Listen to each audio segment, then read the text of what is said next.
আর এবার যে খবরের দিকে নজর রাখবো, রোগী মৃত্যু ঘিরে হাসপাতালে উত্তেজনা। সিউড়ি সুপার স্পেশালিটি হাসপাতালে উত্তেজনা ছড়িয়েছে। শ্বাসকষ্ট নিয়ে হাসপাতালে ভর্তি হন মহিলা এবং চিকিৎসায় গাফিলতিতে মৃত্যুর অভিযোগ উঠছে। কি অভিযোগ উঠছে শুনবো।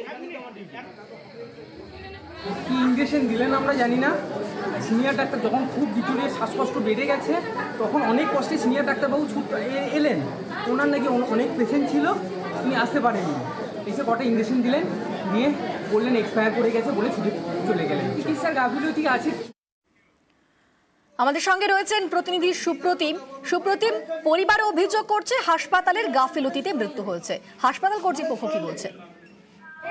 দেখো, যে ঘটনা ঘটেছে সেটা হচ্ছে যে গতকাল রাত্রি 8টা নাগাদ এই সদ্যজাত শিশুর যে মা, তাকে ভর্তি করা হয় এবং ভর্তি করার পর তার কিন্তু শ্বাসকষ্ট উপসর্গ ছিল এবং তারপরে কিন্তু তাদের বাড়ির লোকজনের অভিযোগ হচ্ছে যে তারা কিন্তু বারবার চিকিৎসকদের বলেছিলেন যে তাড়াতাড়ি চিকিৎসা শুরু করতে, কিন্তু চিকিৎসা দেরিতে শুরু করা হয় এবং একজন ডাক্তার এসে বেশ কয়েকটি ইঞ্জেকশন দেয় এবং তার কিছুক্ষণের মধ্যেই কিন্তু তার শরীর নীল হয়ে যায় এবং সে ওই রোগিনীর মৃত্যু হয়।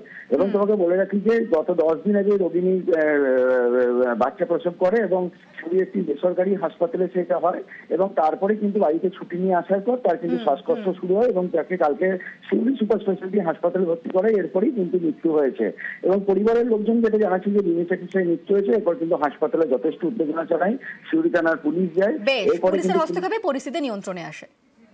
পরিবারের দাবি যে ট্রিটমেন্টটা আরো ভালো করতে হবে।